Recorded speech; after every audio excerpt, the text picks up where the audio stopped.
Fëanor, the creator of the Silmarils, of the Palantiri, the greatest craftsman in the history of Middle-earth and, well, its greatest hero. The most inspirational, least oppressive figure. He who always lent a helping hand to those in need. I mean, just ask the Sea Elves. He was insanely temperate, level-headed. He always had the little guy's best interests at heart. He always cared for all those around him. Beyond this, he was the most loving brother, playing swords with Fingolfin. Super religious, too. He was incredibly devout to the Valar, never talked back to them. So Fëanor did nothing wrong, for sure. Just ask his mother, who, never mind. I guess that one actually isn't his fault anyway. Don't ask her. Ask his wife? No, she got left behind in Valinor, didn't she? Oh, ask his sons. He was definitely a great father, right? And they definitely had a great father figure and did not all get killed following in his footsteps. That's for sure. Happy April Fools. Fëanor is definitely something else, but I wouldn't say he did nothing wrong. No, but others on the internet do. This is a popular theory. Okay, maybe meme is a better word for it, that Fëanor did nothing wrong. So today, I just wanted to hit that record button and seek out some of the most popular and maybe egregious arguments that Fëanor actually did nothing wrong, and dissect it with everything I know of Tolkien's works. Now, not to take the fun out of this, I do understand that this is, or at least started, just purely as a meme. Most, if not all people, realize that Fëanor did do many things wrong. But like any conspiracy theory, it's taken off, so if there are actually any of those people that believe that out there, I just wanted to go through these arguments and take a look to see if there was anything worth debating. I also thought it would make a fun April Fool's Day video.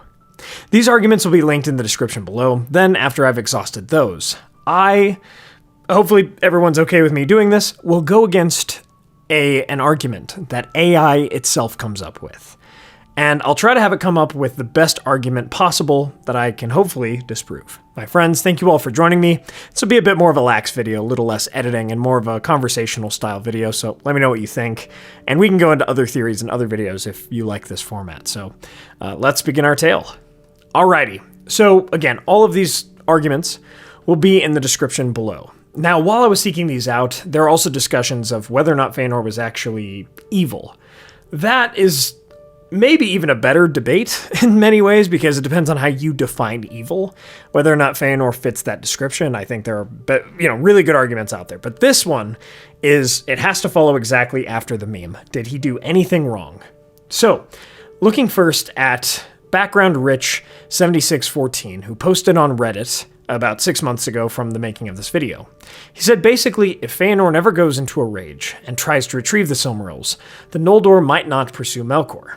They don't pursue Melkor, thus they don't have to ask for aid from the Valar to beat Melkor, and thus Melkor never falls. This means that all humans are now slaves of Melkor until the end of time. Ironically, one of the most morally gray elves managed to be the unwitting savior of all mankind. Alright, so let's break that one down. Yes, in a way that... I guess... So this comes from Silmarillion Memes, the Reddit page. This was one of the comments, again, linked in the description. But, he presents some interesting points here. Yes, did the elves coming after Melkor and all of that stuff inevitably end to the downfall of Melkor and the ability for men to rise? Sure. But here's where this is wrong, is that's kind of a fallacy. Like, the Valar were bound to help the children of Iluvatar anyway. Like, they had to do that. If they just realized, Melkor's on the other side of the ocean, and he is just destroying the second-born children of Eru, I must imagine that the Valar would have gotten involved anyway, to be entirely honest. But seeing what happened, that the Noldor were helping them, and that the elves were working with men and with dwarves, I feel like that actually made the Valar maybe sit back a little bit more in the canon and be like, let's see what becomes of this if they're able to take Melkor down, or at least, learn from fighting him and grow wiser and then come to us for aid, which they inevitably do. But either way, there's no way, according to this argument, if I were to debate it, that the Valar would actually just let men go against Melkor and get destroyed, get dominated. They eventually would have stepped in anyway. I must imagine. All right, going to a different Reddit here, Reddit post. Taman the Dragon Tamer says, is quoting the original poster. Quote, is Fëanor some sort of Hitler-like guy? End quote. The poster says, I could cry. Fëanor is a complex character, but he's nowhere near evil. He's the only elf whose father has 2 wives. His first wife, Fëanor's mother, died. And he has jealousy issues with his half-brother. He's referring to Fingolfin. He made the Silmarils, which contain the light of the 2 light-emitting trees in Valinor, and an evil demigod named Morgoth killed Fëanor's father to get those jewels. Fëanor then decided to pursue Morgoth to retrieve the Silmarils and get revenge for his father. Up to this point, he's somewhat arrogant and also insecure, but he hasn't done anything particularly terrible. I disagree with that. We'll come back to that in a second. However, Morgoth flees across the sea, and in order to go after him, Fëanor needs ships. He demands the ships from the elves who made them, and when they refuse, he and his followers kill them and take the ships by force. This is known as the kinslaying. His half-brother, who has enough reason to hate Morgoth as well, helps him take the ships, but when Fëanor reaches the other side, he sets fire to the ships and abandons him. He then asks his sons to swear an oath to retrieve the Silmaril at all costs. Some of this lore isn't quite accurate. The oath was already sworn. Fingolfin didn't help with the kinslaying, but one of his sons, incidentally, Fingon, did. Fëanor dies shortly after, but his sons commit terrible deeds in their attempt to keep their oaths. There's some debate as to whether Fëanor is a good or terrible person, and the result is a bit of a meme, I guess, ? All right, so actually, this seems to be more of a serious argument, so let's break this down. Before even swearing his oath, Fëanor did do wrong. Like, he did do some things wrong. First off, pulling a blade on his brother Fingolfin. Yeah, you've got jealousy issues. Yeah, you've got problems with your family, but, like, pulling a blade on your brother? That's not quite good. Beyond that, he was still, he was kicked out to his home, right? The Valar kind of sent him away in Aman to his home of Formenos, and, Finwë, his father, went with him. But, it was Fëanor's pride. It was his ego that was really an issue up to this point. And also, how he spoke to the Valar, how he didn't show them that reverence that I was joking about at the beginning of the video. He did do some wrong things. Then the kinslaying straight up made him a murderer. He was kind of tyrannical before. He was kind of maybe dictator-ish, going back to the quote that this post started with. I don't know if the Hitler comparison is apt, right? I don't really want to go there, but he's certainly a charismatic leader who drove his people to extreme ends and extreme lengths, extreme pride, nationalism for the Noldor, all of that stuff that inevitably leads to the tragedies of the First Age, and so on. But obviously the kinslaying and afterwards the burning of the ships, going on, all this stuff, right? And leading his people to a fate that he knew they couldn't beat. In his dying breath, he was like, we won't be able to throw down the Then Gorodrim. We won't be able to beat Morgoth. He did do a lot of things wrong. Before and after, obviously, the burning of the ships, and before and after the first kinslaying. The first kinslaying is probably the worst thing I would say he did in his life. But yeah, no, absolutely not a great argument there. I would say he is definitely a terrible person. Is he a passionate person? Sure. Did he make a lot of things that would change the world? Sure. But he's a terrible person. All right. Moving on to the next one. This is a whole post on johnmollison.com. I'm not sure. Shout out to that since I'm reading from it here. But there is a part that caught my attention as I come back. The story of the Silmarils. So, okay, here it is. For my part, I don't think Fëanor did anything wrong, nor do I think the Valar did anything wrong. They wanted to replenish the trees of heaven. They were willing to punish puny little Fëanor for his greed, but couldn't afford to punish Melkor once he fled east. Hey, we've all been there. It's really the story of how evil can pit good men against each other, both in the right and both fully justified in their actions. To be honest, okay, with that paragraph, I think the thing that Fëanor failed to learn is that other people were smarter and more powerful and had grander visions than he did, right? That the Valar asked him for his Silmarils to be able to replenish the 2 trees.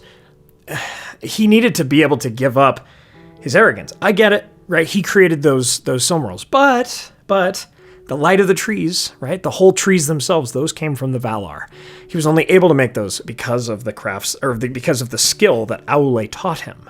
He was only able to do all these things kind of because of the Valar, hallowed rather, the Silmarils, right? The Silmarils were only what they were because of the Valar. So, but he's totally one of those guys that's like, I am a self-made man. I don't need anybody, right? That's kind of how Fëanor is. And that's not really true. No one is truly self-made, and Fëanor certainly is not either. He's born into a very noble position, born with this kind of literal fiery spirit to be able to do these things. Again, I don't necessarily think he's wrong for not wanting to give up the Silmarils. They were his creation, right? His masterwork. But at the same time, that he's just like, oh, screw the Valar. I'm out of here. I'm going to go do things my way. And I know what's right and I know what's best. And then the Valar were like, we're going to try to stop you, but I mean, all right, good luck. We're going to curse you on your way out, but okay. And then, they don't stop him by force. And to be honest, they probably shouldn't, right? That's not... The Valar couldn't really do that with the elves. I don't think that was, their mandate or anything. But, I mean, yeah, they asked a little too much, sure. But Fëanor was so arrogant, so bashful, and kind of horrible to the Valar. They were like, all right, good luck. And then he went and failed, of course, because they knew how powerful Morgoth was. Right. And nothing they could say, though, could turn Fëanor really against his own will. So, all right, with this one, I can give a little bit more credit here for that moment of Fëanor, them asking for his Silmarils, to break his Silmarils so that they could remake the two trees was a huge ask. But the whole problem was that he was so arrogant, he wouldn't even hear it from the Valar. He couldn't. Right, he couldn't do it, and that's just generally what led him to his inevitable death. All right, let me see here. All right, let's go to another one, and we got a couple more of these before we jump into that AI one. All right, this comes from the TotalWarCenter.net. It's one of its forums. Was Fëanor evil? Nastrail, this is from 2011, so quite a long time ago, says, to use a quote from a movie you probably all remember but don't care enough to give a crap about, some of the most horrible things ever were done with the best intentions. Jurassic Park 3.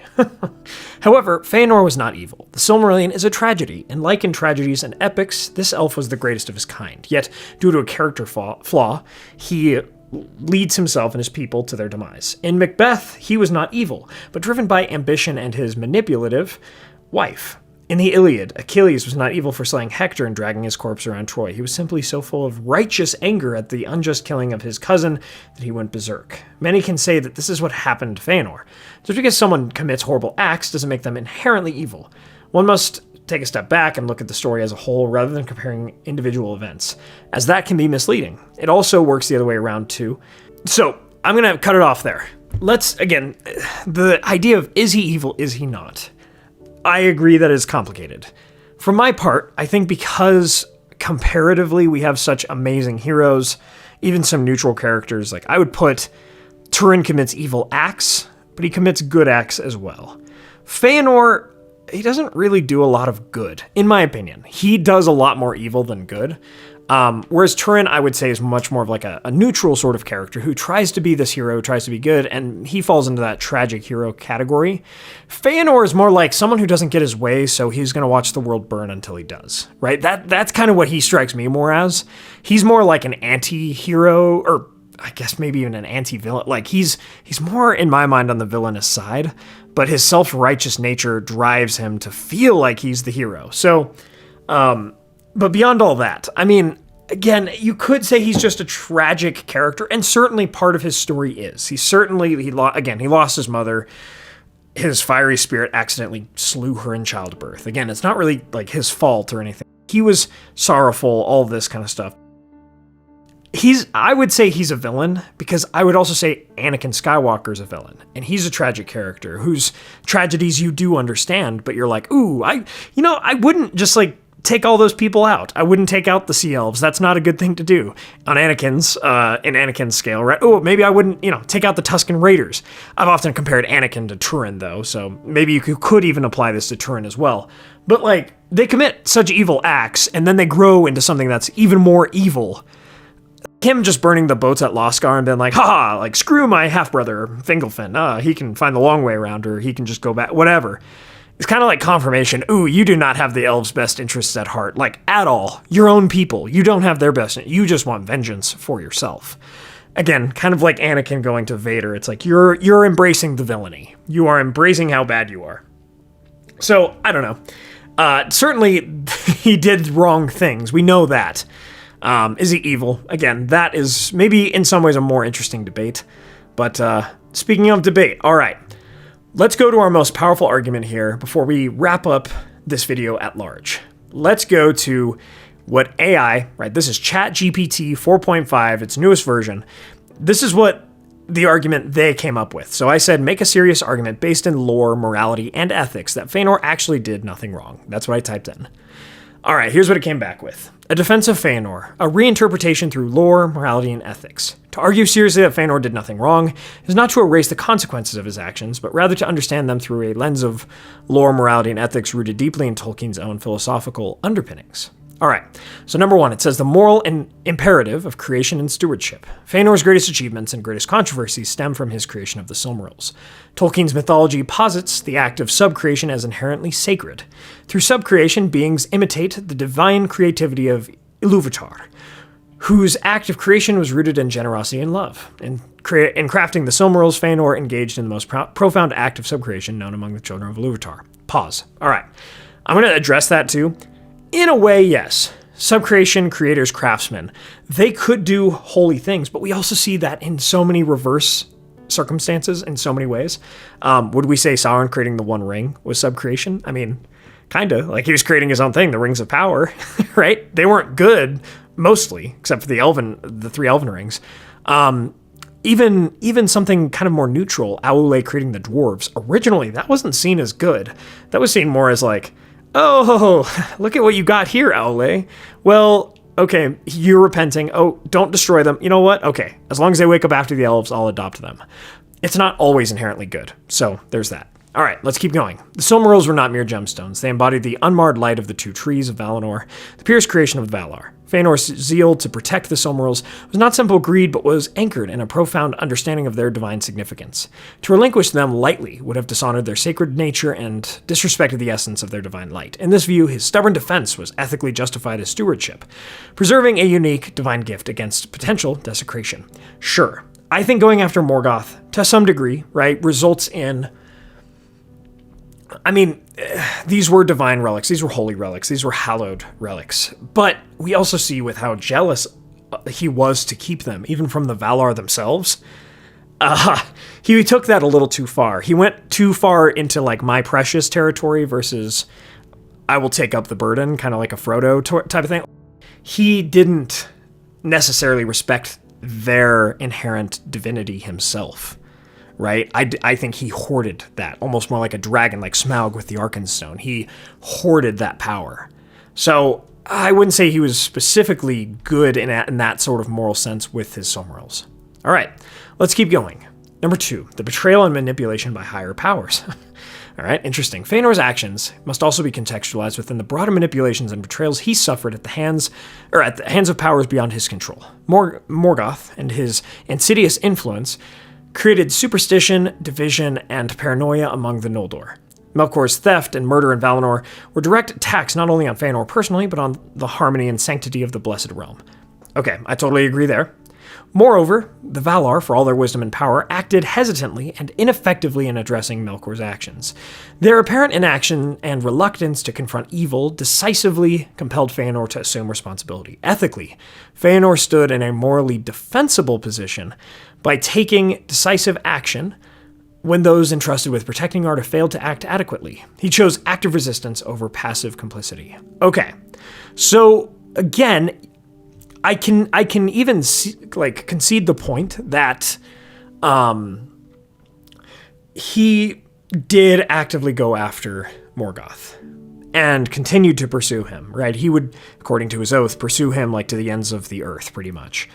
But at the same time, you're almost comparing something that won't act at all, or like it takes a long time for the Valar to act, to something that will just steamroll everything in his way to get what he wants. There's some sort of balance between the two. I would agree that the Valar maybe didn't do enough to stop Melkor. He was their problem. He was of their kindred. and still the Valar couldn't, like, stop him permanently and make him not the children's problem. That's kind of problematic. But at the same time, that doesn't justify Fëanor rolling over the other Noldor, the Sea Elves, the Sindar of Beleriand, like just rolling through them, his own allies, who should be his own allies, and the Valar themselves, rolling over all these people to get what he wants and then just end up dead anyway. So I mean, does one wrong turn deserve another? I guess what I would say to that. All right, the Oath, Honor, Duty, and Destiny. The Oath of Fëanor, often seen as his gravest mistake. I mean, maybe I would even say like the kinslaying was his gravest mistake, but was in fact grounded in the principles of honor and duty. Okay, interesting. Ancient and medieval concepts of morality, deeply influential to Tolkien, held sacred oaths as binding moral contracts. All right, I'm not even going to read the rest of this because, like, okay, it talks about the oath explicitly opposed evil and championed the defense, but it's almost like swearing something terrible. Like, you pretty much are, like, in a more modern sense, cussing out the Valar to do this. You're desecrating Iru's name with this oath, and you're making something that's almost impossible to do that you and your 7 sons will be bound to for the rest of their lives. You pretty much cursed yourself. Get cursed, son. Like, you're cursing yourself, and you played yourself, because by the end of it, like, again, Fëanor would die. He would not even get close to upholding his oath. One of the funniest things about Fëanor is he's like, oh, let's go get him, right? Let nothing stand in our way. And everybody's like, yeah, this guy's got it. And then they go over the sea, and immediately the raid leader dies. Like, immediately Fëanor just gets his butt kicked, and that's it. It's like, oh, crap, what did the rest of us do? Like, wait, hold on. He was the one who led us here. Uh-oh. Well, he immediately died, like, pretty much first. Like, one of the first ones. So I always kind of think that's like, yeah, let's go get him. And then he's the raid leader that runs in, and immediately the whole boss just ganks him, just destroys him. And it's like, okay, now what do we do? Because he was kind of our whole reason for being here. I mean, not quite. It's obviously more complicated than that, but all right. Rebellion as a moral duty against injustice. Fëanor's rebellion against the Valar can be interpreted ethically as a justified response to perceived injustice and oppression. Valinor, while paradisical, was not without faults. The Valar's paternalistic and restrictive approach to governance prevented the Noldor from fully exercising their freedom and autonomy, core values to Tolkien's philosophy of morality. By leaving Valinor, Fëanor pursued the inherent light of free beings to forge their own destiny. Ethically speaking, he chose liberation over comfortable servitude. His rebellion, thus viewed, was an affirmation of autonomy, free will, and dignity. These are values Tolkien repeatedly upheld as inherently moral and good. All right, of the ones we've read so far, honestly, this is one that I would probably struggle the most to, like, dispute against. And I think the Valar somewhat learned this lesson, somewhat didn't. Like, I think they realized, oh, inviting the elves to live with us this fast, yeah, we were kind of able to save them from Elcor's influence, but not really, was maybe a mistake, because they should rule in, like, they should have their time in the sun, right? They should, like, literally when the sun was created, right? I think they eventually realized the elves should live in Middle-earth, learn lessons, rule over their own realms, and then eventually come home to us. Eventually they'll grow up, eventually they'll tire of the world, and they'll come back. But I think, again, the Valar were pretty restrictive parents, trying to just carry out Iru's will, right? They didn't force them to come live with them, to be fair, but they did invite them all. And when the world's dark, except for this one spot of light, right, with the 2 trees, and you're like, yes, please, I'll go towards that light and be all safe and comfortable with the gods who know better than I do because I was just born, yesterday. Sure, it is really hard to turn down that offer. But at the same time, like, the Valar could have done a better job of making the world safer so that the children, literally could play, right? So that elves could play amongst elves and men could play amongst men. But they took elves who didn't know better, and they took Morgoth, who was more powerful than they were and better at lying and all this kind of stuff, and then they all lived in the same area. It's putting cats and dogs together, like, times 1,000, right? So, like, that, yeah, I mean, that was bound to end in disaster. I think Fëanor wanting liberation was one thing, but again, how many people are you willing to steamroll to get it? All right. Number 5, this is the last one before the conclusion of what the AI generated here, says, courage and sacrifice in facing evil. Lastly, Fëanor's decision to confront Morgoth directly was profoundly courageous. Tolkien consistently frames confronting evil as a moral good, even if the outcome appears futile. Fëanor's final battle was not merely prideful rashness, it was a conscious, heroic act of defiance against the ultimate evil of Arda. It established the paradigm for later heroic struggles in Middle-earth, resistance against evil, no matter the personal costs.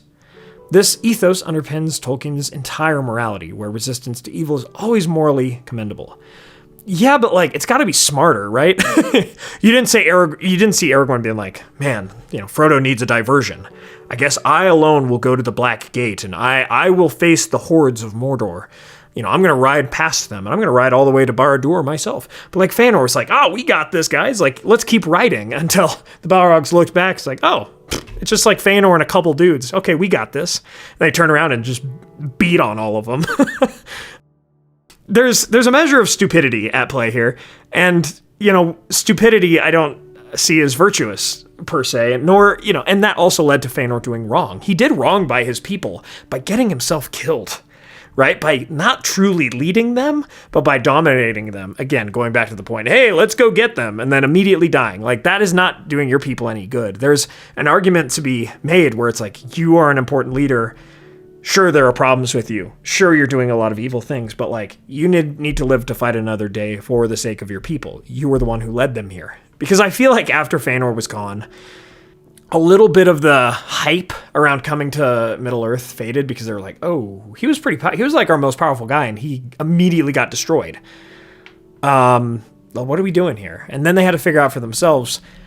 Yeah, they all had their own reasons for coming, but a lot of it was stirred up and driven by Fëanor's leadership. So now they had to...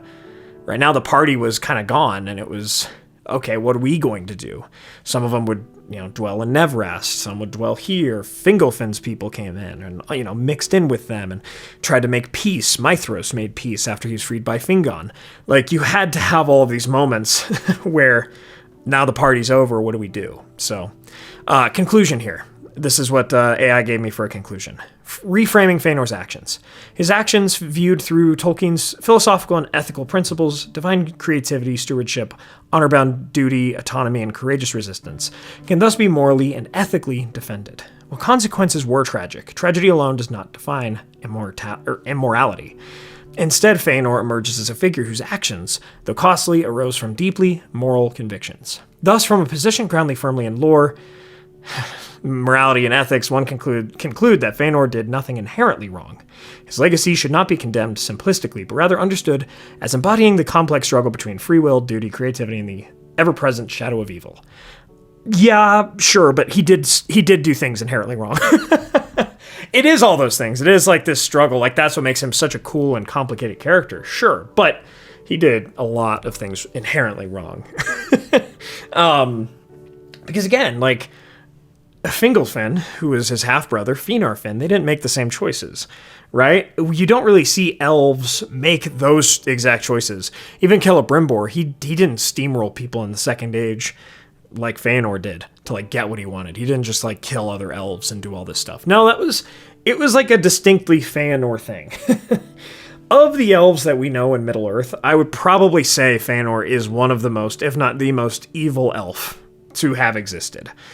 Let alone doing something wrong. He did so much wrong, whether it was out of, arrogance, stubbornness, stupidity sometimes, through those other things. Again, him charging ahead, not even thinking tactically, just being hot-headed about everything. He did so much wrong. So, I think we've exhausted this topic. Shout out to the whole sub-community of Tolkien's works that fights this battle, though. I do think it's hilarious, and the memes are great. At the end of the day, morality cannot be sacrificed because we are wronged, even by evil, lest we join evil ourselves. Fëanor honestly did so much to help Morgoth ultimately, sowing this disunity between elven kindreds that would last through the First Age. And he did plenty wrong in doing that. But it is an interesting conversation, and so, my friends, we come to the end of our tale, but I want to hear your thoughts on all of this in the comments below. Thank you all so much for watching. I hope you enjoyed. Happy April Fool's Day. If you enjoyed, hit that like button, share this with a friend. Let me know if you would also like to see me break down other theories, maybe on the Blue Wizards or Tom Bombadil or whatever else in this kind of format where we're going through the most popular posts and so forth online. Yeah, just let me know. This was a lot of fun to make. I hope you guys enjoyed it. I know it was a rather long video, but yeah, maybe you guys enjoyed that too. Let me know. If you'd like to support the channel, please consider getting some candles for our friends Mythologie Candles, who just came out with some new candles based on members of the Fellowship, or order some What Are United Cutlery, Lord of the Rings sword statues, and other replicas from Castle Kon, who does international shipping, and use the code WEST at checkout, and please check out our merch. Join our memberships and Patreon for access to our Discord and our monthly podcast. We just had an episode come out recently, so shout out to my boy Royan. If you guys want to check that out, it's a lot of cool topics. One was, what would we add or change about Tolkien's work? So speaking of controversial, that one might be.